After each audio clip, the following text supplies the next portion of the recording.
Hey guys, welcome to MNMMPT નાટી. This is મોહિત. આજની video નાટી Gujarati ઉપર છે. હું વિડીયો સ્ટાર્ટ કરું એની પહેલા if anybody wants નાટી Gujarati, Hindi, Punjabi coaching or PT academic, PT core coaching, the WhatsApp number is on the screen. તમે અમારો contact કરી શકો છો.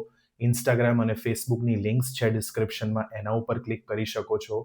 અમારી સાથે ચેટ કરીને અમારી સાથે વાત કરી શકો છો and get started. or simply search MNMMPT નાટી on Instagram, Facebook. તમને અમે દેખાઈ જઈશું. પછી તમે મેસેજ કરો get started so that we can help you to clear these exams in your first attempt. હવે જે સ્ટુડન્ટ્સ નાટી ગુજરાતી આપવાનું વિચારી રહ્યા હોય એમના માટે આ વિડીયો બહુ જ ઇમ્પોર્ટન્ટ છે. કેમ? આપણે આજે સમજીશું. આજકાલ એઆઈનો આપણે કહીએ જમાનો છે, બરાબર? દરેક વસ્તુ આપણે એઆઈને પૂછવાની ટેવ પડી ગઈ છે અને એમાં કશું ખોટું નથી. હું બેઠો હોઉં અને મને કોઈ કહેવાવાળું હોય તો એમાં કંઈ જ વાંધો નથી. પણ મારે એક વસ્તુ સમજવાની છે કે હું જે એક્ઝામ આપી રહ્યો છું નાટીની, એ ચેક કઈ રીતે થાય છે? એમાં એઆઈનું કોન્ટ્રીબ્યુશન બરાબર છે કે નથી? કારણ કે કશું સમજ્યા વગર જો તમે આ એક્ઝામની પ્રિપેરેશન કરશો તો અલ્ટિમેટલી છેલ્લે તમારો જ નુકસાન છે, બિકોઝ તમને રિયલાઇઝ થશે કે તમે તમારા પૈસા અને સમયનો બગાડ કર્યો. બરાબર? સૌથી પહેલાં તો જ્યારે તમે એક કોરી સ્લેટ છો, જેને નાટી વિશે કંઈ ખબર નથી, તો તમે રેન્ડમલી જ્યારે પ્રિપેરેશન ચાલુ કરો ને કે ચલો અહીંથી બી વોકેબ લઈ લીધી, ત્યાંથી બી મટીરિયલ લઈ લીધું, ત્યાંથી બી મટીરિયલ લઈ લીધું અને હવે કરીએ, તો તમને કોઈ ડાયરેક્શન જ નથી. બરાબર? હું હંમેશા મારા સ્ટુડન્ટ્સને કહું કે આપણે કોઈ નવી જગ્યાએ સ્પેશિયલી જતા હોઈએ, બરાબર, ડેસ્ટિનેશન ઉપર ક્યાંય ડ્રાઈવ કરીને જવાનું હોય, તો આપણે ગૂગલ મેપ્સમાં એડ્રેસ કેમ નાખીએ છીએ? શું કારણ છે? એનું કારણ એક જ છે કે મારે મારો ટાઈમ, પૈસા, ફ્યુલ, એનર્જી વેસ્ટ કર્યા વગર મારે મારા ડેસ્ટિનેશન પર પહોંચવું છે. એટલા માટે હું ગૂગલ મેપ્સનો સહારો લઉં છું, જે મને સ્ટેપ બાય સ્ટેપ ઇન્ડિકેટ કરે કે ભાઈ ટર્ન લેફ્ટ, હવે ટર્ન રાઈટ, હવે સીધું જાઓ 500 મીટર, પછી રાઈટ લો. એક એક સ્ટેપ પર ગાઈડન્સ જોઈએ. જનરલ ગાઈડન્સથી કશું નહીં થાય. બરાબર? એટલે માટે આપણે હેલ્પ લઈએ છીએ. તો અહીંયા બી તમારે એવી ટાઈપનો એક પ્લાન જોઈએ કે ભાઈ મારે પહેલાં શું કરવું, પછી શું કરવું, આ કેટલા દિવસ કરવું અને કેવા ટાઈપના ડાયલોગ કરવા. બરાબર? તો આ બધી વસ્તુઓનું જે ટોટલ હોય ને એને કમ્પ્લીટ પ્રિપેરેશન કહેવાય. હવે એઆઈ એને ખબર જ નથી નાટીનું શું છે ફોર્મેટ, કે ભાઈ કઈ રીતે નાટીમાં એક્ઝામમાં બધું પૂછાશે. ડાયલોગ્સ રિપીટ તો થતા નથી, તો એ તમને પ્લાન કઈ રીતે બનાવીને આપે? એને ખબર જ નથી કે ભાઈ આજકાલના ટ્રેન્ડમાં શું ચાલી રહ્યું છે. રાઈટ? તો અમુક પોઈન્ટર્સ આપણે ડિસ્કસ કરીશું આજે ડિટેલમાં. હવે નાટીની સ્કોરિંગ એઆઈને કોઈ આઈડિયા નથી. કેમ? કારણ કે નાટીએ જ કીધું નથી, તો એઆઈને ક્યાંથી ખબર હશે કે ભાઈ શું સ્કોરિંગ છે? ઓમિશનના કેટલા માર્ક કાપવાના, ડિસ્ટોર્શનના કેટલા માર્ક કાપવાના, એડિશન ઓફ કોન્ટેન્ટના કેટલા માર્ક કાપવાના, 5 સેકન્ડથી વધુ લીધું તો કેટલા માર્ક કાપવાના. 5 સેકન્ડથી વધુ એટલે તમે આન્સર આપવાનું સ્ટાર્ટ કરો, એમાં 5 સેકન્ડથી વધુ લો તો માર્ક્સ કપાય રિયલ એક્ઝામમાં. એઆઈને શું ખબર કેટલા માર્ક્સ કપાય રિયલ એક્ઝામમાં? તો કયા બેસિસ પર માર્ક્સ કાપશે? પ્લસ તમે એક્ઝામમાં એક્સ્ટ્રા રિપીટ લો એના માર્ક્સ કપાય. બરાબર? તમે એક્ઝામમાં અતિશય કરેક્શનનો યુઝ કરો એના માર્ક્સ કપાય. તો એઆઈને તો આ બધું ખબર જ નથી કે કઈ રીતે આપણે આના કેટલા માર્ક્સ કાપીએ, તો કયા બેસિસ પર આપણે એમના સ્કોર ઉપર રિલાય કરી શકીએ. સમજવાનો પ્રયત્ન કરો. રિયલ એક્ઝામમાં સ્કોરિંગ કઈ રીતે થાય સમજો. તમારું એક્ઝામ એક હ્યુમન ચેક થશે. પહેલો એક્ઝામિનર તમારું હ્યુમન ચેક કરશે, ટોટલ હ્યુમન ચેક. કોઈ સોફ્ટવેર પોર્ટલ ચેક નહીં કરે. ઓકે? પહેલા એક્ઝામિનરે ફોર એક્ઝામ્પલ તમને પાસ કર્યો, તો બી એ બીજા એક્ઝામિનર પાસે જશે. ઓકે? સેકન્ડ હ્યુમન બિંગ, જેને કોઈ આઈડિયા નથી કે ફર્સ્ટ કોણ હતું હ્યુમન બિંગ, કોણે ચેક કર્યું, શું માર્ક્સ આપ્યા, કોઈ આઈડિયા નહીં. હવે સેકન્ડ પર્સન ચેક કરશે. લેટ્સ સે સેકન્ડ પર્સને બી પાસ કરી દીધો તમને, તો એ બંનેના પાસના રિઝલ્ટથી તમને તમારું રિઝલ્ટ મળે, એનું એવરેજ તમારો રિઝલ્ટ બને. ઓકે? હવે આ બંને ટીચરમાંથી કોઈ એક ટીચરે તમને ફેલ કરી. લેટ્સ સે એકે પાસ કર્યો ને એકે ફેલ કરી. એ જેણે ફેલ કરી એના પછી હવે બિકોઝ એકે ફેલ કર્યો છે, હવે થર્ડ એક્ઝામિનર પાસે તમારું રિઝલ્ટ જાય. થર્ડ હ્યુમન બિંગ, ત્રીજો હ્યુમન બિંગ તમારું ચેક કરે છે. કોઈ ભૂલ છૂટે જ નહીં. એક વ્યક્તિથી ભૂલ છૂટે, 2 વ્યક્તિથી ભૂલ છૂટે, 3 વ્યક્તિથી થોડી ભૂલ છૂટે. બરાબર? તો થર્ડ હ્યુમન બિંગ હવે તમારું પેપર ચેક કરશે અને જો થર્ડ હ્યુમન બિંગ જે રિઝલ્ટ આપશે પાસ ફેલ, એ તમારો ફાઇનલ રિઝલ્ટ. એટલે આની જે ચેકિંગ ને સ્કોરિંગ છે ને એ બહુ વિચિત્ર છે, બહુ અલગ છે. મલ્ટિપલ હ્યુમન બિંગ્સ આમાં ઇન્વોલ્વ છે અને આખા સ્ટેજમાં ક્યાંય બી કોઈ પોર્ટલનું કોન્ટ્રીબ્યુશન છે જ નહીં જે તમારું સ્કોરિંગ કરે કે ભાઈ ચલો પીટીમાં ફોર એક્ઝામ્પલ અમુક ક્વેશ્ચન હ્યુમન ચેક છે, 7 ક્વેશ્ચન હ્યુમન ચેક છે, બાકીના પોર્ટલ હજુ ચેક કરે છે, પણ આ તો ટોટલી હ્યુમન ચેક છે, આમાં પોર્ટલનું કોઈ કોન્ટ્રીબ્યુશન જ નથી. એટલા માટે એક ટીચર જ્યારે તમારું કામ જોવે અને તમારી ભૂલો જોવે તેને ખબર હોય કે તમને કઈ રીતે સમજાવવું કે ભાઈ આ ખોટું છે, બરાબર, આ ખોટું છે, આ રીતે ના બોલાય, આ રીતે બોલાય, આ રીતે ના કરાય, આમ એક્ઝામમાં આવું કરશો ને તો માર્ક્સ કપાશે.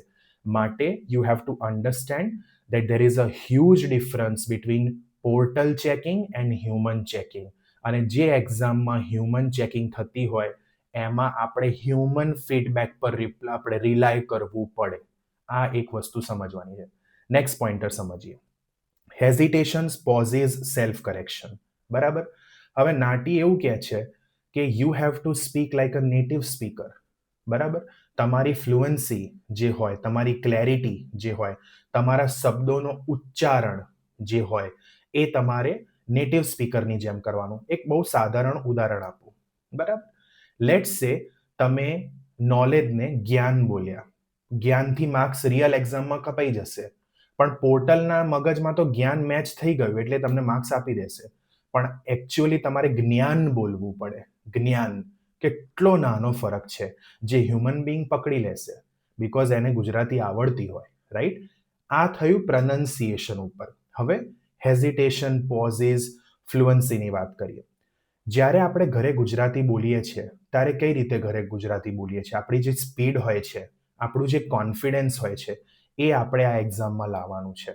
આપણે એનાથી સ્લો બોલીએ કાં તો અટકીને બોલીએ તો એના પણ માર્ક્સ રિયલ એક્ઝામમાં કપાય છે. હેઝિટેશનના માર્ક્સ કપાય છે.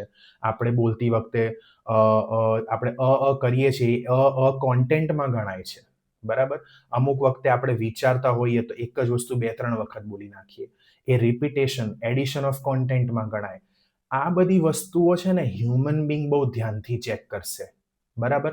પણ તમારા એઆઈને ખબર જ નથી કે ભાઈ આટલા હેઝિટેશનના આટલા માર્ક કાપવાના અને આટલી પોઝિસના આટલા કાપવાના. રિયલ ગુજરાતી સ્પીકર આ રીતે નહીં, આ રીતે આ સ્પીડમાં બોલશે, એને ના ખબર પડે. એટલા માટે તમારે આ બધા ઘણા ફેક્ટર્સ લઈને ચાલવાના છે. નાટી ઇઝ નોટ જસ્ટ મેમરાઇઝિંગ વોકેબ્લરી અને જઈને એક્ઝામ આપી દીધી $814 અને ક્લિયર થઈ જશે, એવું નથી. There is a reason exam આટલી મોંઘી છે બીકોઝ ઘણું બધું મેન પાવર ઇન્વોલ્વ છે. બરાબર. 2-3 તો ટીચર તમારું પેપર ચેક કરે છે. એટલે એટલા માટે જ એક્ઝામ આટલી બધી એક્સપેન્સિવ છે. ખાલી એક પોર્ટલ સર્ટ દઈને ચેક કરીને એક દિવસમાં રિઝલ્ટ આપતું હોત તો કદાચ આટલી મોંઘી એક્ઝામ ના રાખત. બરાબર. એટલે દરેક વસ્તુની પાછળનું લોજિક આપણે સમજવાનું છે. હવે કરેક્શનની વાત મેં કરી.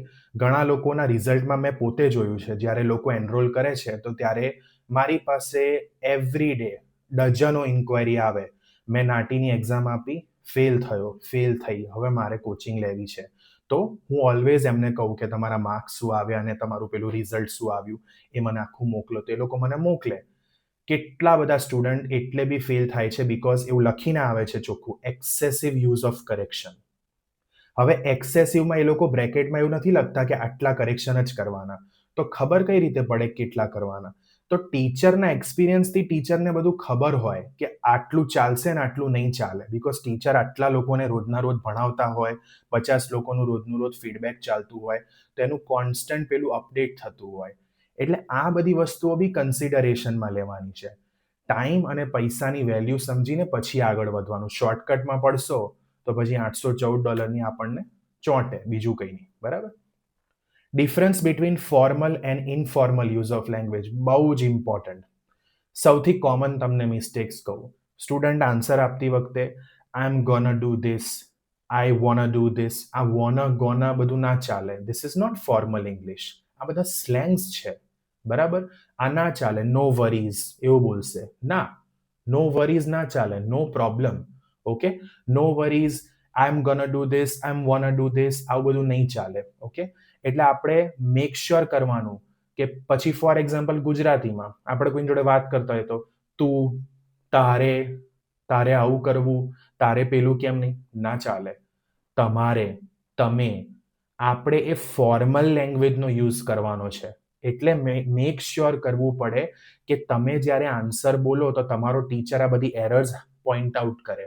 હવે મારા સ્ટુડન્ટ્સ મને ખબર છે, બધા student one on one feedback લે મારી પાસે. હું કોઈ ગ્રુપ ક્રિએટ ના કરું, વોટ્સઅપ પર ગ્રુપ બનાવીને 60-80 લોકોને 100 લોકોને એડ કરી દઉં. એ બધું હું નથી કરતો, બરાબર. દરેક સ્ટુડન્ટ ઇન્ડિવિજ્યુઅલી મારી સાથે કનેક્ટેડ હોય ટેલિગ્રામ ઉપર, ઓકે. અને એમને બધાની પાસે એક સ્ટડી પ્લાન હોય કે આપણે મોહિતને આટલું હોમવર્ક મોકલવાનું જ છે ડેલી. હવે એ હોમવર્ક એ રાત્રે 2 વાગે મોકલે તો બી મને વાંધો નથી, પણ મોકલવાનું છે, બરાબર. હવે એ હોમવર્ક હું મારા સ્કેડ્યુલ પ્રમાણે એવરી ડે ચેક કરું. એક એક સેગમેન્ટ એમનો હું એમ સાંભળીને એમને કહું કે અહીંયા આવું ના બોલાય, આવું બોલાય, આ ખોટું છે. પછી એ બધું લખીને ફરી રિપીટ કરીને મને મોકલે. જ્યારે આ રીતે કોઈ હાથ પકડીને ચાલે ને તો ડેસ્ટિનેશન પર તમે જલ્દી પહોંચો અને પૈસા અને સમયનો બગાડ કર્યા વગર પહોંચો. That is the thing you have to realise. ખ્યાલ આવ્યો? એટલા માટે મેક શ્યોર કરવું પડે કે નાટીના કેટલા આસ્પેક્ટ ચેક થાય છે ને એ બધા સમજીએ આપણે, અને કઈ રીતે ચેક થાય છે એ પણ સમજીએ. ઓકે. હવે તમે ફોર એક્ઝામ્પલ એક સેન્ટેન્સ તમે લખો, ઓકે, આઈ કુડન્ટ અગ્રી મોર. આ એક સેન્ટેન્સ તમે લખો. હવે આનું તમે ગુજરાતીનું ટ્રાન્સલેશન તમે કરશો ને વર્ડ ટુ વર્ડ, તો તમને એઆઈ માર્ક્સ આપશે કે હું તમારી સાથે આના કરતાં વધારે પણ સંમત ના થઈ શકું, બરાબર. પણ આનું આ ટ્રાન્સલેશન જ નથી, ખોટું ટ્રાન્સલેશન છે. કેમ? કારણ કે આવી રીતે રિયલ લાઈફમાં કોઈ ના બોલે. આઈ કુડન્ટ અગ્રી મોરનો મિનિંગ શું થાય? શું મિનિંગ છે? આઈ અગ્રી વિથ યુ, બરાબર.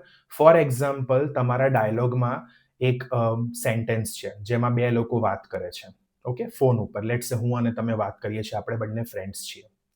તમે મને કંઈક કહો છો અને હું તમને ધ્યાનથી સાંભળું છું. નેક્સ્ટ સેગમેન્ટમાં હવે મારે બોલવાનું આવ્યું અને હું તમને કહું, oh you can say that again, બરાબર. ધીસ ઇઝ સો ટ્રુ, એવું હું બોલ્યો. હવે આનું કોન્ટેક્સ તમે સમજો. You can say that again તમે નાખશો ને તમે એઆઈમાં, તો એઆઈ તમને ટ્રાન્સલેશન કરશે કે તમે ફરી બોલી શકો છો. ખોટું છે આન્સર. કેમ? You can say that again એટલે તમે ફરી બોલી શકો છો ના આવે.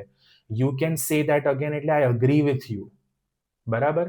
આઈ અગ્રી વિથ યુ એનું ગુજરાતી શું થાય? હું તમારી સાથે સંમત છું. તમે ફરીથી બોલી શકો એનું ગુજરાતી ના થાય. પોર્ટલને આટલું નોલેજ ગુજરાતીનું ના હોય, એઆઈને આટલું નોલેજ ગુજરાતીનું ના હોય. એ તમને literally word to word translation કરીને આપશે. એ તમને અફ્રેડનું ભય કરીને આપશે, ડર કરીને આપશે, પણ અફ્રેડ અમુક જગ્યાએ અપોલોજાઇઝ કરવા માટે પણ યુઝ થાય. આ બધું કોણ કહેશે તમને? એટલા માટે અગેન મેક શ્યોર કે યુ અન્ડરસ્ટેન્ડ ધ કોન્ટેક્સ્ટ. તમે મિનિંગ સમજો એ સેન્ટેન્સનો અને મિનિંગ સમજીને મિનિંગ ડિલિવર કરો.